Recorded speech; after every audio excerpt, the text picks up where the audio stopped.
लेकिन मेरा दो जो महत्वपूर्ण सवाल है, 4 क्षेत्रों को अगर आप लें, पूर्वांचल, अवध, पश्चिमी यूपी, बुंदेलखंड, इन चारों रीजन में आपको नुकसान क्यों हो रहा है? पीमाक ओपिनियन पोल को अगर हम देखें, इसमें आप पहले 100 या 100 से ऊपर थे, लेकिन इस बार 100 के नीचे हैं और ओवरऑल सीट भी कम हो रही है आपकी, ऐसा क्यों है?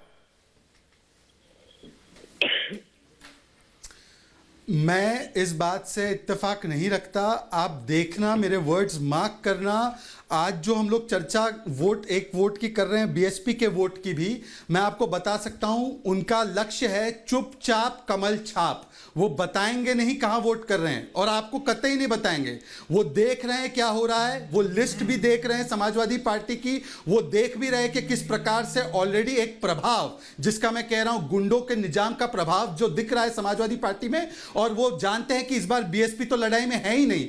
मैं आपसे निश्चित कह रहा हूं कि बीएसपी का जो पूरा वोट है वो आज भारतीय जनता पार्टी की ओर जाएगा, क्योंकि सभी लोगों ने यह संकल्प ले लिया है कि इस बार विकास और विरासत का राम राज्य लाना है। ये गुंडों का निजाम नहीं लाया जा सकता। दुष्यंत नागर जी, आपका सवाल ये है। दुष्यंत नागर जी, सवाल आप ही के पास आ रहा हूं। नागर साहब, सवाल, ये तो बिना सवाल के बोलने वाले ऐसे व्यक्ति हैं, कमाल है। हाँ, अरे नागर साहब, सवाल तो सुन लो जनाब। मैं कह रहा हूं ये जो पी मार्क का ओपिनियन पोल है, इसमें एक सवाल पूछा गया कि आपके हिसाब से सबसे महत्वपूर्ण इशू क्या है। हमारे साथ ही सृष्टि भी है, विवेक भी है, सुचरिता भी जुड़ रही है। The biggest issue according to you in this election is what? 20% लोगों ने कहा अनएम्प्लॉयमेंट यानी बेरोजगारी, दुष्यंत नागर जी, और 20% लोगों ने ही कहा फार्मर्स प्रोटेस्ट। समझ रहे हैं आप दुष्यंत नागर जी? उसके बावजूद भी बीजेपी का वोट शेयर 41% है। 20% लोग कह रहे हैं कि किसान आंदोलन महत्वपूर्ण है उनके लिए, और उतने ही लोग कह रहे हैं अनएम्प्लॉयमेंट भी, लेकिन फिर भी बीजेपी का वोट शेयर बना हुआ है। नागर साहब। सर, मौर्य इनके साथ नहीं है, चौहान इनके साथ नहीं है, जाट इनके साथ नहीं है, गुर्जर इनके साथ नहीं है, सैनी इनके साथ नहीं है, कंप्लीट ओबीसी कैटेगरी, यादव इनके साथ नहीं है। कहां से आ गया इनका 40%? भाई साहब, हवा में आ गया क्या? कहां से आ गया 40%? 15% की लड़ाई लड़ रहे हैं ये। टोटल 20 से 22% वोट शेयर है इनका। 100 से कम सीटें हैं, ये कड़वी सच्चाई है। जनता 10 मार्च को देख लेगी।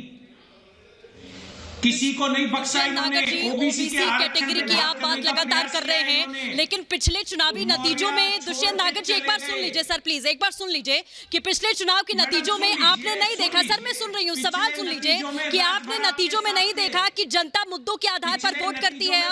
अब मुद्दों के आधार पर वोट करती है, आप उसको बरगला नहीं सकते, आप बरगला नहीं सकते हैं सर। गुर्जर आपके साथ थे, आज आपके साथ नहीं है। अरे नागर साहब, राहुल गांधी आपके साथ है कि नहीं, इतना तो पता नहीं अभी तक।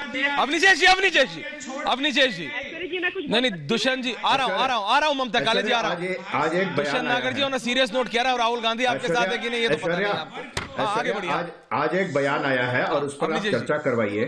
राकेश टिकैत का बयान आया है कि योगी जी मस्ट विन, योगी जी का जीतना बहुत जरूरी है। क्या टिकैत ने पलटी मार दी क्या? उन्होंने कहा कि विपक्ष भी मजबूत होना चाहिए, यानी कि जो विपक्ष है वो विपक्ष में ही बैठेगा।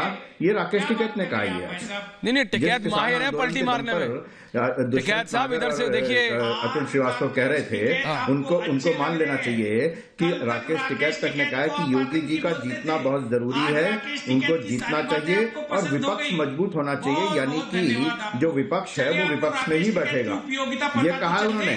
सुन लीजिए एक बात। दूसरी बात और इससे ज्यादा महत्वपूर्ण है कि अगर कांग्रेस के वोट 10% से ऊपर नहीं आते तो ये प्रियंका गांधी, ममता काले कुछ कह रही है। लगने वाला। सतीश जी आ रहा हूँ, अतुल जी आ रहा हूँ, ममता काले कुछ कह रही है। ममता काले, राजनीति पूरी, ममता काले जी आप, हाँ आप एक टिप्पणी दे रही थी, बोलिए ममता। मैं दुष्यंत नागर जी को 2 चीजें बोलना चाहती हूँ। दुष्यंत जी जरा सुन लीजिए। पहली बात तो आपके लिए ये वाली बात है, कांग्रेस पार्टी के लिए, आपके लिए, कि दुष्यंत भाई क्यों पड़े हो चक्कर में, आप कहीं नहीं हो टक्कर में, आप ये सब चीजें छोड़ दो। और दूसरी बात जो आप बोल रहे हो कि इनके साथ ये है, वो है, ये नहीं है। रवि किशन जी ने एक गाना बनाया, उसी की तर्ज पे मैंने भी 2 लाइनें बनाई है कि यूपी माँ काबा, यूपी माँ सुशासन, सच्चाई और सुरक्षा बा। समझ रहे हैं आप? और इन चीजों के ऊपर ही वहां पर वोट भाजपा को पड़ रही है। सुशासन तभी आता है जब कुशासन हटता है, जब दुशासन हटता है और जब नागर साहब, विकास रिलैक्स। होता है। और सुशासन तब आता है जब राजा में सच्चाई होती ममता है काले जी, और